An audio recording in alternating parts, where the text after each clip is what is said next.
Cara, desde muito pequeno, né, desde quando eu era bem jovem, eu queria fazer arte marcial. Hoje melhorou muito, né, com as boas escolas, a visão, mas antigamente as pessoas adultas da época não tinham uma visão muito boa assim, do que era arte marcial, né? E o meu pai ele não tecia uma opinião sobre isso, mas a minha mãe não queria que eu treinasse luta, que eu treinasse arte marcial. E aí ela obviamente, buscando o melhor para a minha formação, colocou no grupo de escoteiro. Pô, adorava escoteiro, cara, era legal demais. Inclusive, colocava toda aquela energia que eu queria colocar na arte marcial, eu acabava colocando no grupo de escoteiro, né? Era acampamento, pô, era muito legal, era muito legal. E em algum momento ali, infelizmente, eu sofri um acidente muito grave, que quase ceifou a minha vida na época. Eu era responsável por fazer o fogo da patrulha, e eu fiz um forninho, eu tinha 10 anos, fiz um forno de bambu aéreo, que a gente chamava, né? E eu estocava lá embaixo desse forninho, que era onde a gente fazia o fogo. E eu estava com o fogo aceso já, houve uma conjunção de erros ali na época, porque quem fizesse o café da tarde primeiro ganhava uma pontuação no acampamento, então já juntaram, né, pontuação com fogo, que não era legal. Um outro amigo meu de patrulha, ele achou 1 litro de álcool jogado do lado de fora da barraca de um dos coordenadores do acampamento, mas eu não sabia que ele tinha achado esse litro de álcool, e eu já estava com o fogo aceso, inclusive nesse braço que acabou queimando mais, assim, foi meio que sincronizado. Quando eu abaixei para pegar a lenha e colocar em cima do fogo, ele pegou e jogou o litro de álcool aberto assim em cima da fogueira, talvez para jogar o litro para mim, para eu pegar o litro e utilizar, mas a gente não podia, como escoteiro, utilizar álcool, né? Ocorre que houve uma explosão ali na garrafa, ainda bem que eu estava com uma regata, eu não estava com aquela roupa de escoteiro que tem o lenço, o couro que prendia aquele lenço, senão com certeza eu não tinha sobrevivido, porque mesmo estando de regata, eu tive queimaduras de 3º grau, muito profundas, fiquei alguns meses internado, fiz mais de uma dezena de cirurgias, e foi um processo que aí se estendeu, né? Do final da minha infância ali, quando eu tinha 10 anos, eu entrei no hospital com 10, saí com 11 e fui fazendo cirurgia ali até os 15, 16 anos. Foi um período bem complexo que acabou se estendendo e acabou deixando, além das marcas físicas, né, outras marcas na minha vida que eu tive que vir tratando, e a arte marcial me ajudou a tratar isso. Eu sou apaixonado, cara, eu sou apaixonado por moto, cara, bem apaixonado mesmo. Tenho até que cuidar com essa paixão, porque senão eu fico olhando para ela, é uma coisa que eu gosto. A moto sempre foi uma coisa que eu gostei. Me atrapalhou em algum momento da minha vida. A moto é muito arriscada, a moto, nós sabemos, né, todo o risco que envolve a moto. Inclusive eu quebrei a minha perna num acidente de moto, tive que passar por 2 cirurgias, o que na época fez inclusive com que eu tivesse que me afastar um bom tempo dos treinamentos, praticamente 1 ano, só que também trouxe uma coisa que eu não sabia que eu tinha ou que eu queria fazer, que era a questão de treinador, né? Eu não podia treinar, mas eu podia dar aula e dar treino, foi o que eu comecei a fazer para me manter linkado no tatame, e aí tudo se encaminhou para hoje ser o que eu faço da minha vida, né? Onde eu coloco a minha maior energia. Mas a moto é uma paixão, é um hobby, né? Sempre que eu saio de moto por aí, que eu vou dar um passeio de moto, cara, a minha cabeça fica dentro do capacete ali, é um universo paralelo ali, cara. É muito legal porque saem várias ideias ali, várias coisas que nasceram dentro de um capacete e eu acabo utilizando no meu dia a dia, porque é realmente uma coisa que eu gosto bastante de fazer, passear de moto. É arriscado. Quando nasceu meu filho, inclusive, fiquei um tempo sem andar de moto, porque não queria influenciá-lo de alguma forma, né, a ser apaixonado por moto como eu, porque sei dos riscos. Mas uma vez eu estava conversando com um amigo meu e ele falou para mim: cara, eu nunca andei de moto e meu filho é gamado de moto, cara, o bicho só quer andar de moto. Daí eu acabei entendendo e aprendendo, né, numa frase muito simples ali do meu amigo, uma coisa que é óbvia na vida, né? Nós vamos gostar e ser aquilo que está dentro do nosso coração, né? Não é, por mais que a gente sofra a influência do meio de alguma forma, eu acho que tem coisas que nascem dentro do nosso espírito, e se meu filho for gostar de moto, ele vai gostar. Se eu não andasse de moto, ele gostaria de qualquer forma, se fosse para ele gostar. E é engraçado porque ele nem gosta muito de moto, quem gosta é minha filha. Minha filha é agoniada para andar de moto, sempre me pede para passear. Mas é isso, a moto é uma paixão, é um lazer, é um hobby, que me ajuda muito aí a desestressar, a pensar em outras coisas, é bem legal. Cara, olha só, É engraçado, né, porque eu entrei na luta depois que eu vi o Royce Gracie, né, e pô, eu falei, naquela época do Royce Gracie, apesar de que o Royce Gracie na época ganhou muito dinheiro com aquilo, né, dinheiro para a época, na verdade não tinha essa grana que envolve o business do MMA de hoje em dia. Mas quando eu vi ele fazendo aquilo, eu digo, pô, eu quero fazer a mesma coisa que esse cara faz, cara. Por conta das coisas que eu já relatei ali, né, do acidente, de uma revolta interna, de algumas coisas que precisaram ser tratadas ao longo do tempo, na verdade aquilo ali nada mais é do que uma válvula de escape de eu poder brigar de alguma forma legalizada, né?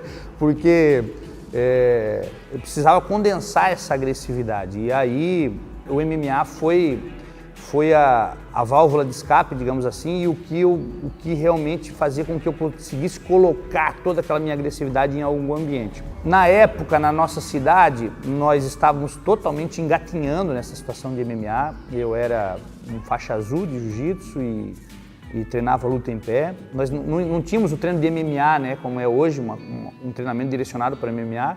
Na verdade, a gente treinava uma ou duas modalidades e ia se testar, né? E eu fui aqui da cidade o primeiro cara a lutar profissionalmente nos eventos profissionais de MMA que tinham na época, né? Tive que parar na época de lutar por conta da paixão da moto, que eu já mencionei, né?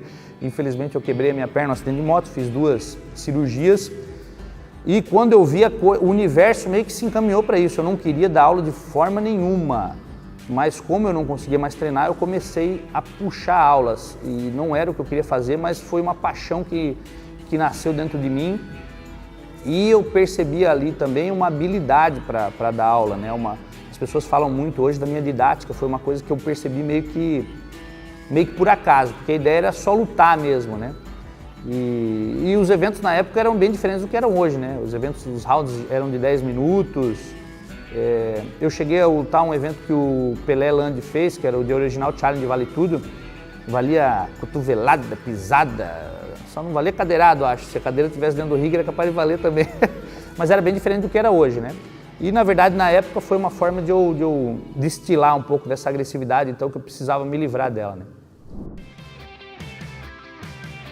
Cara, eu gosto muito de música, né? Duas coisas movem muito meu coração, é a questão da motocicleta e a questão da música, cara. Eu sou apaixonado por música e sou bem eclético hoje em dia, né?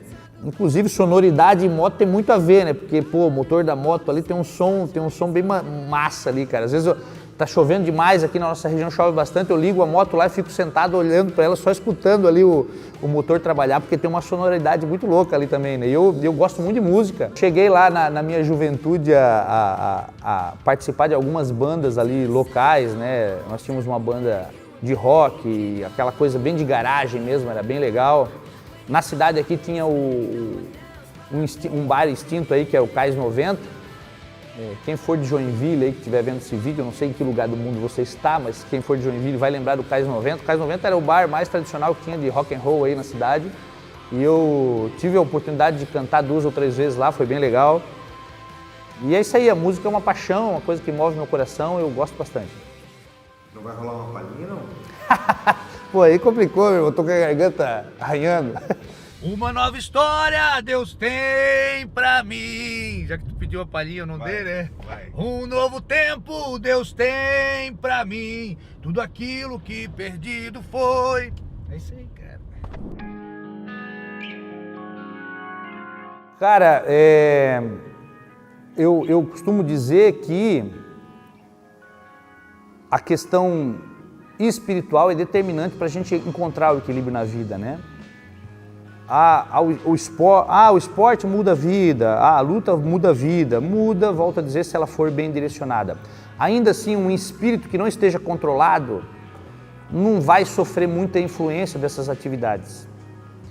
Então, dentro da arte marcial, tive ainda muitos problemas com a minha agressividade que não era bem gerida e bem controlada. Quando que eu consigo controlar realmente essa agressividade? Quando eu encontro um caminho espiritual e consigo visualizar coisas que vão além daquilo que os olhos enxergam. E aí a gente consegue fazer esse equilíbrio, esse tripé realmente da arte marcial, né? Corpo, mente e espírito.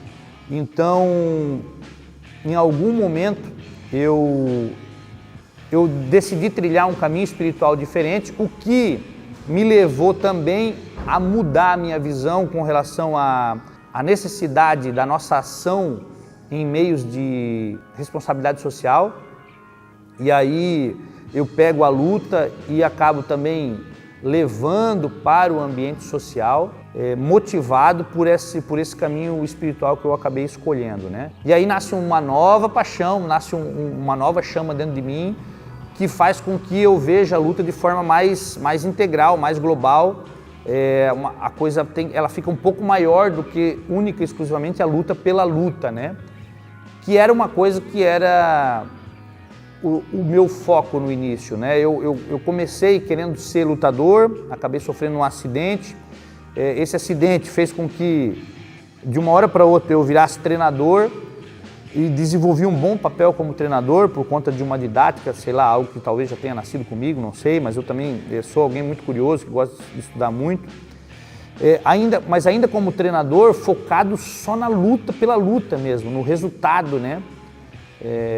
Só nessa questão de querer transitar por aquele ambiente profissional da luta. Quando eu começo a atuar socialmente com a luta, por conta de uma mudança espiritual, quando eu começo a atuar socialmente com a luta, aí a luta passa a ser mais integral para mim. Aí eu passo a observar a luta como algo que realmente pode ajudar na formação do ser humano e que independe desses resultados profissionais, digamos assim. Nós temos hoje, dentro da minha visão, nós temos, obviamente, eu sei que temos equipes que focam única e exclusivamente na competição e não tem problema nenhum, eu já fui focado só na competição, mas hoje a minha visão se difere disso, né? Hoje eu quero que a luta, ela realmente ela possa modificar positivamente a vida das pessoas, trabalhando elas de forma mais integral, trabalhando corpo, mente e espírito.